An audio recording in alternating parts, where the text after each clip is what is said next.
नमस्कार मित्रों, दूरस्थ एवं मुक्त शिक्षा और संस्कृति की आवाज ये है उत्तराखंड मुक्त विश्वविद्यालय का community radio hello Haldwani 91.2 megahertz की फ्रीक्वेंसी पर आप इस रेडियो को सुन पाते हैं। दोस्तों, आप सब के लिए हमने एक नया कार्यक्रम शुरू किया है जिसका नाम है कुछ कहती हैं किताबें। इस कार्यक्रम के जरिए हम समाज, संस्कृति, साहित्य और इतिहास पर लिखी जा रही लेटेस्ट किताबों की समीक्षा आप सबके सामने पेश करेंगे ताकि आप भी इन किताबों को पढ़ने के लिए प्रेरित हो सकें। तो आज पहले एपिसोड के तौर पर हमने शामिल किया है नमिता गोखले की किताब थिंग्स टू लीव बिहाइंड के बारे में, जिसका हिंदी अनुवाद राग पहाड़ी नाम से पुष्पेश पंत जी ने किया है। और इस पुस्तक की समीक्षा आप सब के लिए लेकर आए हैं पूरन जोशी, जो कि इस वक्त रानीखेत में अजीम प्रेमजी फाउंडेशन में काम करते हैं। तो आइए सुनते हैं उन्हीं की जुबानी कुछ बातें लेखक और कुछ किताब के बारे में।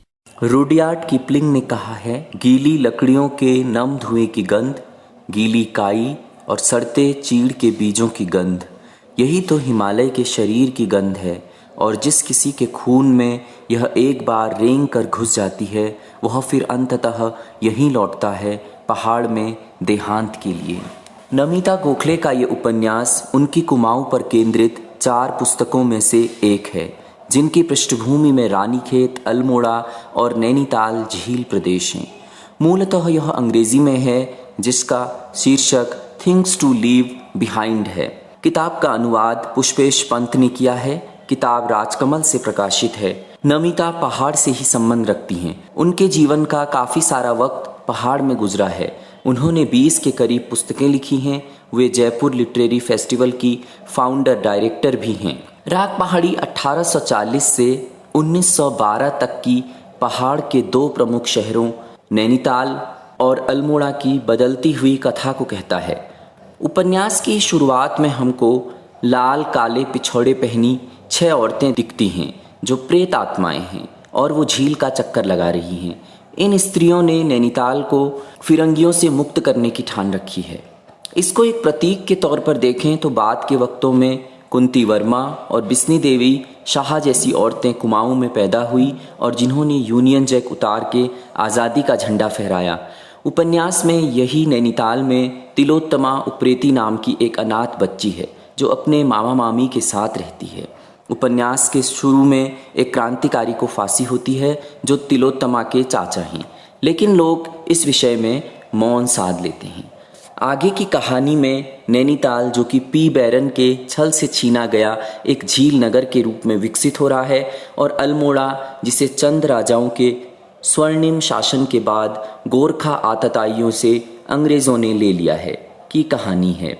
उपन्यास में अल्मोड़ा अपने ब्राह्मणवादी ढकोसलों से ग्रसित है। यहाँ जीते इंसान का श्राद्ध हो रहा है और उस आदमी के जिंदा होते हुए भी उसकी पत्नी को विधवा कहते हैं।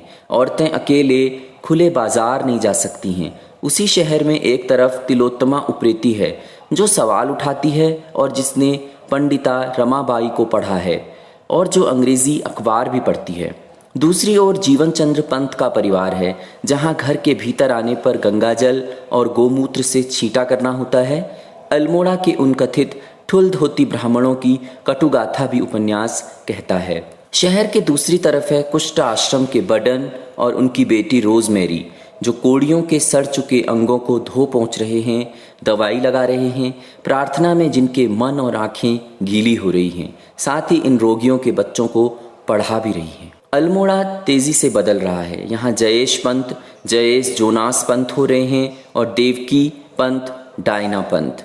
कहानी का एक पात्र खुदाबख्श है जो बडन आश्रम में स्वयं कोड़ियों की सेवा करता है। खुदाबख्श के अनुसार उसके लखनऊ में जिसे कोढ़ हो जाता है उसे जिंदा ही कब्र में डाल देते हैं। कथा में अपना धर्म बदलने के वाक़ये भी हैं।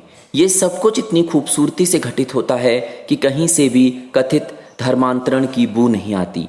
धार्मिक नियम इंसान ने इसीलिए बनाए कि उसकी ज़िंदगी आराम से चल सके, न कि उसका दम घुट जाए। तिलोत्तमा पवित्र बाइबल को हाथ में लेकर अपने जमाता से कहती है, तुमने हिंदू रीति से मेरी पुत्री से विवाह किया है, वो जन्म जन्म तक तुम्हारी पत्नी है। भले ही तुम अब ईसाई हो तो वह भी तुम्हारे साथ अब ईसाई है। उपन्यास अनजाने में बने पति पत्नी के रिश्तों की अधूरी कथा भी कहता है। यहाँ तक कि उनके सहवास से बच्चे भी जन्म लेते हैं, लेकिन वहाँ प्रेम जैसा कुछ नहीं। इसलिए जिस शादी में प्रेम नहीं, उसे शादी का दर्जा देना बेईमानी है। उपन्यास पहाड़ में औरतों के बदलते हालातों पर भी नज़र डालता है। नैनीताल में सेंट मैरीज स्कूल का खुलना और कुछ समर्थ परिवारों की लड़कियों का वहाँ पढ़ना, ये बदलाव का एक प्रमुख लक्षण है। नमिता गोखले ने 7 ताल की खूबसूरती और उसके बसने का जो विवरण दिया है वह काफ़ी सुंदर है। 7 ताल आश्रम में जहाँ दलित बच्चे पढ़ते हैं, उसकी स्थापना होना भी एक बड़े बदलाव का प्रतीक है। कम से कम उन विधर्मियों और मलेच्छों ने सदियों से पद दलित को पढ़ाया तो सही, जिनकी ब्राह्मणों पर छाया मात्र से ही पाप लग जाता था। ये पाप आज भी लग ही रहा है। साहित्य के दृष्टिकोण से पहाड़ के इतिहास को समझने के लिए ये उपन्यास महत्वपूर्ण हो सकता है। अंग्रेज़ों का पहाड़ आना, उससे यहाँ की सामाजिक, सांस्कृतिक और आर्थिक ढांचे में आए परिवर्तन को समझने के लिए ये किताब महत्वपूर्ण है। इस कहानी में पौराणिक मिथ भी हैं, जैसे शिव का दक्ष के घर से सती के शव को लेकर आना और आँख का गिरना, झील बनना और झील का नाम नैना झील पड़ना। उपन्यास में समूची पहाड़ी संस्कृति है। यहाँ के गीत, न्यौली, नैना देवी का मंदिर, पाषाण देवी, बुरांस के फूल, माल्टे, अरविंद आश्रम, अल्मोड़ा की गलियाँ, जो पहाड़ को समझने का एक माध्यम है। घास काटती हुई लोकगीत गाती औरत अनायास ही वर्ड्सवर्थ के द सॉलिटरी रैपर की याद दिला देती हैं। कुल मिलाकर राग पहाड़ी एक पढ़े जाने लायक रचना है। राग पहाड़ी में जो राग शब्द है, अमूमन हम उसको संगीत के राग के अर्थ में लेते हैं, लेकिन पहाड़ में राग शब्द को भिन्न अर्थ में भी लिया जाता है। राग का अर्थ यहाँ समस्याओं से है। लोगों को कहते सुना है, बहुत राग हैं यार, ऐसे ठीक नहीं होगा। सच में ये राग यूं ही चले आ रहे हैं। ये राग आज हैं पलायन, बेरोजगारी, नशा, जलवायु परिवर्तन, खाद्य असुरक्षा, भाषा संस्कृति का लोप। लाल काले पिछौड़े पहनी औरतों को आज फिर मुक्त करने की ज़रूरत है पहाड़ को इन रागों से। ये कहानी पहाड़ और समूचे भारत में दलितों, औरतों के बदलते हुए हालातों को बयां करती है। ये कहानी ये भी बताती है कि धर्म इंसान का नितांत निजी मामला है, जिसको किसी और पर थोपना अन्याय है, असंवेदनशीलता है, बल्कि पाप है। ये कहानी है प्रेम की, प्रेम में मिलने की, फिर बिछड़ने की, चित्त के अशांत होने की और फिर चरम शांति की। ये कहानी है औरतों की जिजीविषा, उनके अदम्य साहस की।